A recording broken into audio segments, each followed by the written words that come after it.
Hello all. इस lecture में हम लोग प्रूफ करेंगे this relation minus infinite to infinite x e की power minus x square H M x d x is equal to under root pi and this whole term. इसको proof करेंगे and proof करेंगे हम लोग using orthogonality condition. So what is your orthogonality condition? Orthogonality condition आपके पास ये है, right? Minus infinite to infinite e की power minus x square H M x H n x d x is equal to 2 की power n under root pi n factorial delta m n. और फिर यहाँ पे आपको दिया गया है h n dash x is equal to 2n h n minus 1 into x. तो बेसिकली इसको प्रूफ करने के लिए हम लोग दो कंडीशन यूज करेंगे, एक तो ये है और एक ये है। एच एन डैश का मतलब क्या है? एच एन डैश का मतलब है d H n upon d x, x का एक्स के रिस्पेक्ट में एच एन का डिफरेंशिएशन। तो let's prove it.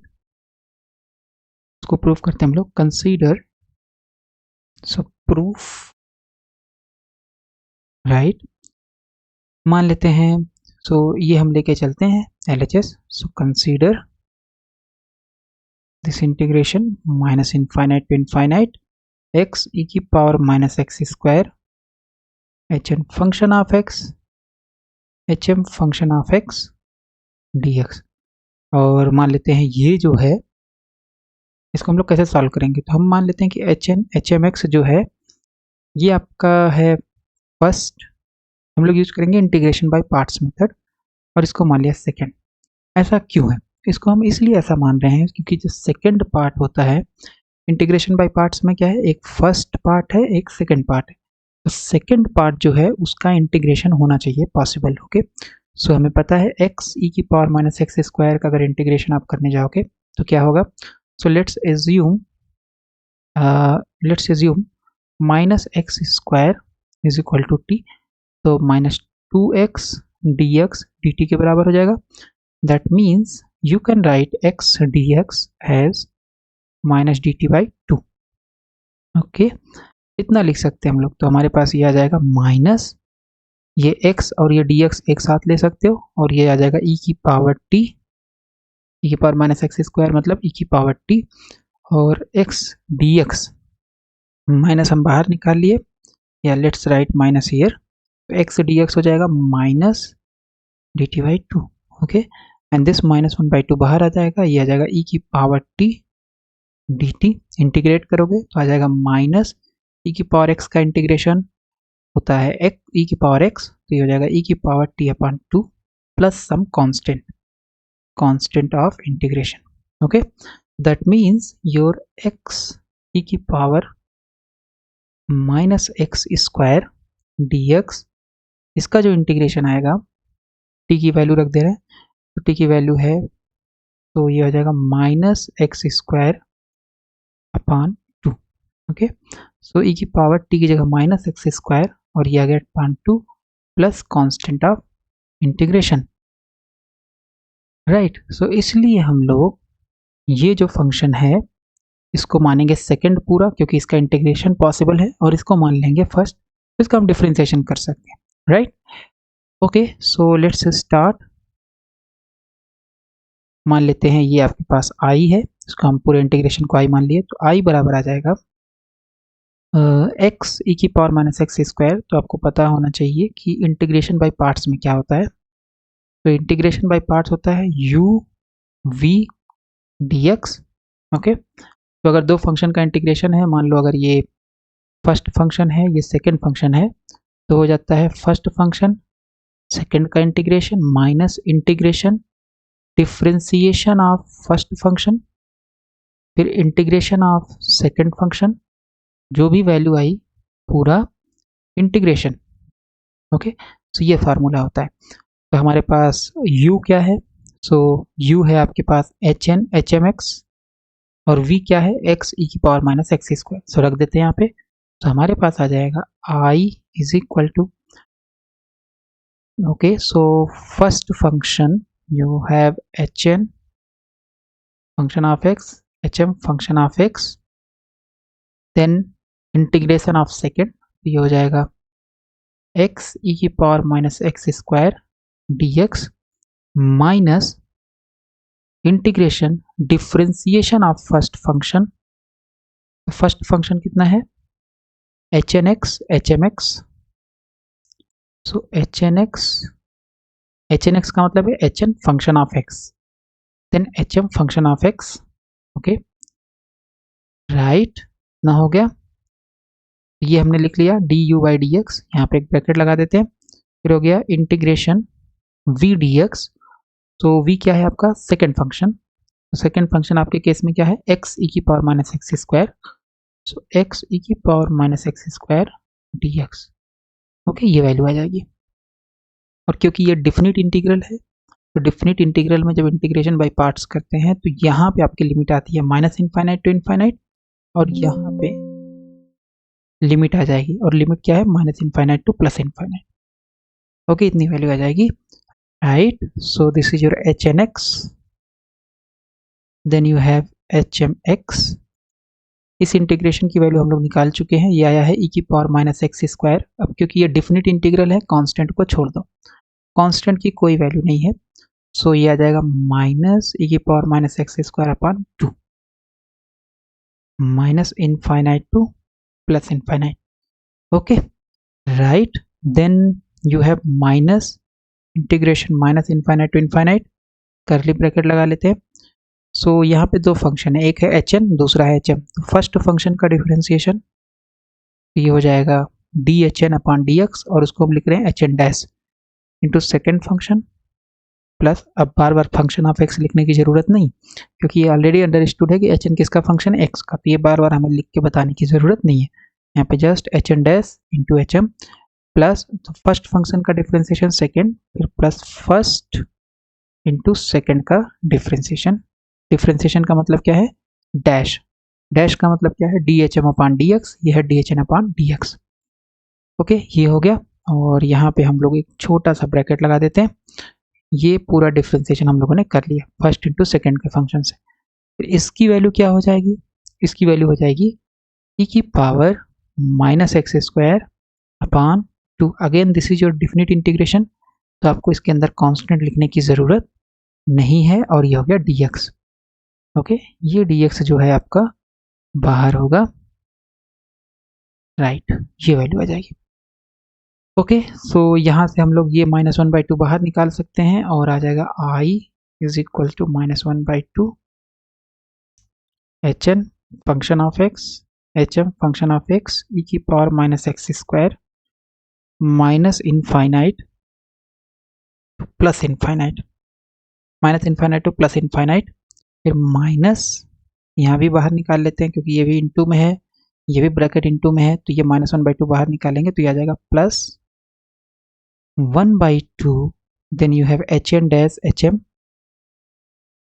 hn dash hm plus hn hm dash e की power minus x square D x, इतनी वैल्यू हो जाएगी।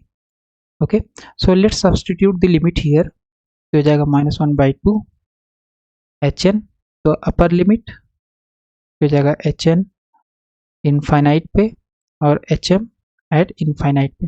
Okay x is equal to infinite, फिर ये हो जाएगा e की पावर माइनस इनफाइनाइट का square, that means infinite, right. Minus lower limit, so हो जाएगा hn minus infinite hm minus infinite, फिर ये हो जाएगा e की पावर माइनस, और x कितना है, x है माइनस इनफाइनाइट, तो माइनस इनफाइनाइट का स्क्वायर करोगे this will be plus infinite square, that means infinite, ये भी आ गया इनफाइनाइट। ओके राइट, सो ये हो गया आपके पास ये वैल्यू। देन यू हैव +1/2, सो +1/2 इसको हम मल्टीप्लाई कर सकते हैं अंदर, सो ये हो जाएगा hn डैश hm e की power minus x square, then hn hm dash e की पावर माइनस एक्स स्क्वायर, और ये हो गया dx। Now what is the value of e की power minus infinite, so e की पावर माइनस इनफाइनाइट होता है आपके पास, इसको क्या लिख सकते हो, 1 अपान पावर नीचे आएगा तो ये प्लस हो जाएगा इनफाइनाइट, तो e की पावर प्लस इनफाइनाइट की वैल्यू होती है इनफाइनाइट, 1 अपान इनफाइनाइट, किसी भी टर्म में अगर इनफाइनाइट से डिवाइड करोगे वैल्यू हो जाएगी 0, दैट मीन्स ई की पावर माइनस इनफाइनाइट की वैल्यू 0। तो ये भी 0 हो गया और ये भी 0 हो गया। तो 0 इंटू दिस टर्म 0, ये 0 है तो मल्टीप्लाई करोगे 0, तो ये पूरा ब्रैकेट है आपका 0 हो जाएगा। सो दिस इज योर -1/2 इंटू 0, तो ये 0 हो गया। फिर प्लस हाफ, अब इंटीग्रेशन यहाँ पे प्लस है राइट, ये इस पार्ट का हो जाएगा फिर इस पार्ट का हो जाएगा, तो आपके पास इंटीग्रेशन आ जाएगा H n dash hm e की power minus x square and you have limit also here that is minus infinite to plus infinite. Okay right, so ये लिमिट प्रोपगेट होगी, यहाँ भी रहेगी minus infinite to plus infinite, minus infinite to plus infinite, और ये हो गया dx फिर प्लस हाफ, क्योंकि हाफ और इंटीग्रेशन दोनों जा रहा है तो एक बार इसका हो जाएगा हाफ इंटीग्रेशन, एक बार हो जाएगा हाफ इंटू इंटीग्रेशन इसका। सो this is minus infinite to plus infinite hm dash e की power minus x square dx। Okay, इतना आ गया। तो क्या अब हम डायरेक्ट वैल्यू यूज कर सकते हैं ऑर्थोगोनल कंडीशन की? आंसर है नहीं, क्योंकि ऑर्थोगोनल कंडीशन जो होता है वो होता है e की power minus x square hn dash के टर्म में नहीं होता है। तो अब हमें किसी तरीके से ये जो डैश है इसको हटाना पड़ेगा। तो हटाने का तरीका क्या है? Use the given relation hn dash is equal to 2n hn-1। तो हम लोग यूज करेंगे ये relation hn dash is nothing but 2n hn-1, और इसको बोलते हैं फर्स्ट रिकरेंस फार्मूला, ये first recurrence relation of Hermite polynomial. और अगर ओके, सो hn डैश यहाँ पे रख देंगे और hm डैश है तो इसका मतलब यहाँ पे जहाँ n है वहाँ m रख देंगे, तो ये हो जाएगा hm dash 2m hm-1। Okay right, substitute this values and you will gate 1/2, यहाँ पे रखेंगे 0 प्लस कोई वैल्यू नहीं देगा, 0 तो ऐड करने से कुछ चेंज नहीं होगा, सो ये हो जाएगा 1/2 and then you have minus infinite to plus infinite hn dash की जगह वैल्यू हो जाएगी 2n hn-1, 2n hn-1, फिर हो गया hm e की power minus x square dx, फिर plus half minus infinite to infinite hn, और hm डैश की वैल्यू क्या हो जाएगी 2m hm-1, है ना, ये डैश को हटाने के लिए हम लोग यूज कर रहे हैं। And then you have e की power minus x square dx right, and okay, so ये 2n कांस्टेंट है, बाहर आ जाएगा पूरा इंटीग्रेशन से, so this is 1/2 2n minus infinite to infinite e की पावर माइनस एक्स स्क्वायर पहले लिख लीजिए, फिर hm आ गया, फिर hn-1 आ गया, और फिर आ गया आपके पास dx राइट। जस्ट टर्म को हमने इस वाले को यहाँ लिख दिया, इस वाले को यहाँ लिख दिया, फिर प्लस 1/2 2m बाहर ले लीजिए इंटीग्रेशन से क्योंकि यह कांस्टेंट है, तो ये हो गया e की power minus x square hm-1 hn dx, m वाले को पहले लिख लीजिए और hn dx हो गया। Now we can use the orthogonality condition. Orthogonality condition क्या है? Minus infinite to infinite e की power minus x square hm function of x, वो ऑलरेडी फंक्शन ऑफ x होता ही है तो बार बार लिखने की जरूरत नहीं है, dx इज इक्वल टू √2 नहीं 2 की पावर n √पाई n factorial delta m। Okay, ये वैल्यू है, और उससे पहले यहाँ पे ये 2 कैंसिल हो गया और ये 2 यहाँ भी कैंसिल हो गया, तो इसका मतलब आपके पास वैल्यू आ जाएगी i is equal to n, integration value use करेंगे तो hm hn-1 है, hm और hm-1 है, तो इसका मतलब यहाँ पे हो जाएगा, अगर इस फार्मूले से हम लोग निकालें तो हमारे पास आ जाएगा minus infinite to infinite e की power minus x square hm hn-1 dx is nothing but, तो m की जगह m ही है तो ठीक है, सो 2n √पाई n फैक्टोरियल, लेकिन यहाँ पे जो n है उसकी जगह n-1 है। ओके, सो n की जगह n-1 है और m की जगह m है, तो ये हो जाएगा जहाँ n है ऊपर वाले फार्मूले में वहाँ n-1 रख दीजिए, और ये हो जाएगा n-1 factorial and this is your delta m n-1। Okay, ये आ गया। दूसरा फार्मूला क्या आ जाएगा? दूसरा फार्मूला आपका आ जाएगा दूसरे वाले इंटीग्रेशन में, यहाँ है hm-1 hn। So minus infinite to infinite e की power minus x square hm-1 hn dx, ये हो जाएगा अंडर नहीं 2 की पावर n, ये वाला फार्मूला है, इसको हम लोग यूज कर रहे हैं। तो e की power minus x square, e की पावर माइनस एक्स स्क्वायर है, m की जगह m-1 है, तो m की जगह अगर m-1 है तो n में कोई चेंज नहीं है, तो ये हो जाएगा 2 की power n under root pi n factorial delta m-1 and n, ये वैल्यूज आ जाएगी। और इसको उठा करके हम लोग सब्सटीट्यूट कर देंगे, यहाँ पे सब्सटीट्यूट करेंगे and you will get i is equal to, this is your n, और फिर ये हो गया माइनस इनफाइनाइट टू इनफाइनाइट, तो इंटीग्रेशन की डायरेक्ट वैल्यू रख देते हैं हम लोग। सो ये है 2 की पावर n-1, 2 की power n-1, then you have under root pi, इसके बाद फिर है n-1 factorial delta m n-1। Okay, so ये वैल्यू हो गई। फिर नेक्स्ट सेकेंड टर्म क्या है? सेकेंड टर्म आपके पास है m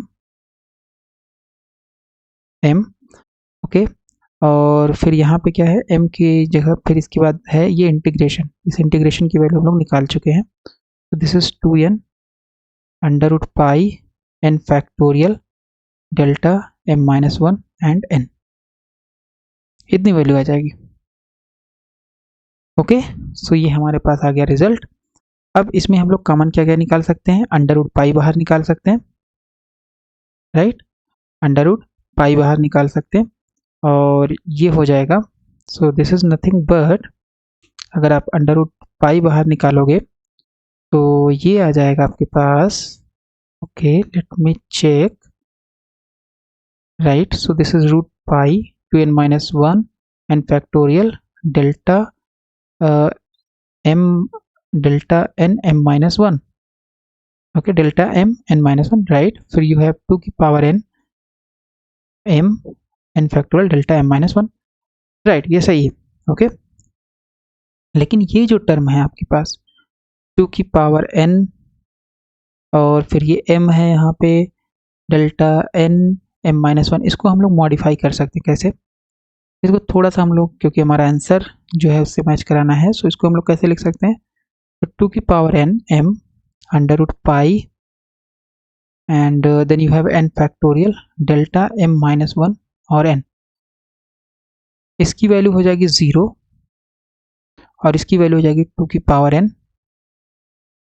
m की जगह रखना पड़ेगा आपको n+1। ओके, देखो ये बेसिकली हम लोग करना क्या चाह रहे हैं? हम लोग यूज़ करना चाह रहे हैं क्रोनेकर डेल्टा की डिफिनीशन। तो अगर दो इंडेक्स है क्रोनेकर डेल्टा में, इसकी वैल्यू होगी 1, इसकी वैल्यू होगी 0, दो ही वैल्यू हो सकती है, या तो 1 या तो 0। तो 1 कब होगी? जब m बराबर n है। 0 कब होगी? जब m बराबर n नहीं है, मतलब ये दोनों इंडेक्स में से अगर दोनों बराबर हैं तो 1, नहीं तो 0। तो अगर हम डेल्टा m-1 निकालें तो क्या आ जाएगा? इस डिफिनीशन का यूज़ करके ये वाला डेल्टा निकालें, सो डेल्टा m-n, इसकी वैल्यू जाएगी 1, 0 कब होगी? जब ये इंडेक्स इसके बराबर होगा, that means m-1 is equal to n, और जब यह इंडेक्स इसके बराबर नहीं होगा तो ये हो जाएगा 0। तो इसको हम लोग और लिख सकते हैं थोड़ा सा, 1 0, m बराबर लिख सकते हो n+1 और m बराबर लिख सकते हो नॉट इक्वल टू n+1।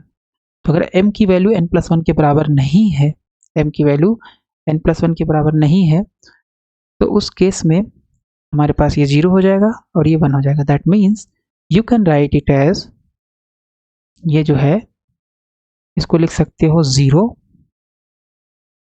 या 1 वाला यूज़ करते हैं पहले 1, तो इसका मतलब 2 की पावर n, तो 1 कब होगा? जब m बराबर n+1, तो जहाँ m है वहाँ n+1 रख दीजिए, this is n+1 and this is root pi, this is n factorial, this is your delta, यहाँ पे इसकी वैल्यू हो गई 1, है ना, ये वैल्यू हो गई 1, कब हो जाएगी? जब m बराबर n प्लस वन होगा। तो m बराबर n प्लस वन, जहाँ जहाँ m है वहाँ वहाँ n प्लस वन रख दिया और डेल्टा की वैल्यू 1 रख दी, राइट, ओके। और फिर ये हो जाएगी 0। तो this is valid for m is equal to n plus one and this is 0 when m not equal to n plus one, okay. तो इसको क्या लिख सकते हैं? इसको लिख सकते हैं दूसरे फॉर्म में 2 की power n under root pi, 2 की power n under root pi n plus one into n factorial और delta m n plus one, इतना लिख सकते हैं, या delta m n plus one लिख सकते हैं हम लोग, ठीक है। तो delta m n plus one कैसे लिख दिए? क्योंकि यही चीज़ तो हो जाएगी फिर से, अगर ये इंडेक्स इसके बराबर है तो वैल्यू हो जाएगी 1, तो आपको ये मिल जाएगा। अगर ये इंडेक्स बराबर नहीं है तो वैल्यू हो जाएगी 0, 0 हो जाएगी इसी की डेल्टा की, तो डेल्टा की 0 तो पूरा ही 0 हो जाएगा, राइट, इतना लिख सकते हैं। या 2 की power n under root pi n plus one, n तो n प्लस वन में से एक घटा दोगे तो n मिल जाएगा, राइट। तो इसका मतलब ये दोनों टर्म को आप लिख सकते हो n प्लस वन फैक्टोरियल, क्योंकि नेक्स्ट टर्म में एक कम है n प्लस वन से, और ये हो गया delta m n plus one, right, okay. So let's substitute this value, और ये हो जाएगा i इज इक्वल टू 2 की पावर n माइनस वन पहले लिख लेते हैं, अंडर रूट पाई और n minus one factorial, n minus one factorial delta m n minus one, okay, comma लगा देते हैं इससे कि सही दिखे, फिर प्लस इस पूरे की वैल्यू, ये जो टर्म है इस पूरे की वैल्यू हम लोगों ने इस तरीके से लिख लिया है, तो इसको भी लिख देते हैं यहाँ पे 2 की power n under root pi n plus one factorial और फिर हो गया delta m n plus one, delta m n plus one, okay. Now n minus one factorial, ये हो जाएगा n में से एक घटा है और फिर उसका फैक्टोरियल है, तो इसको लिख सकते हैं सिंपली n फैक्टोरियल, राइट। और कॉमन क्या आ जाएगा? कॉमन आपके पास आ जाएगा अंडर रूट पाई कॉमन आ गया, यहाँ भी है और इस वाले टर्म में भी है, ब्रैकेट लग गया, 2 की पावर n माइनस वन और फिर अंडर रूट पाई यहाँ से बाहर आ गया, 2 की power n minus one, n minus one factorial, मतलब ये हो गया n factorial delta m n minus one plus 2 की power n plus one factorial and delta m n plus one, ये वैल्यू आ जाएगी आपकी इंटीग्रेशन की, ओके। सो जो इंटीग्रेशन हमसे पूछा गया था कि आप निकालिए minus infinite to infinite, so I was nothing but, I की वैल्यू क्या थी? Minus infinite to infinite x e की power minus x square hn function of x and hm function of x dx, ये आई था, इसी के integration की value हम लोगों ने निकाला और ये आ गया अंडर रूट पाई 2 की power n minus one n factorial delta m n minus one plus 2 की power n plus one factorial delta m n plus one. इस तरीके से हम लोगों ने प्रूफ किया।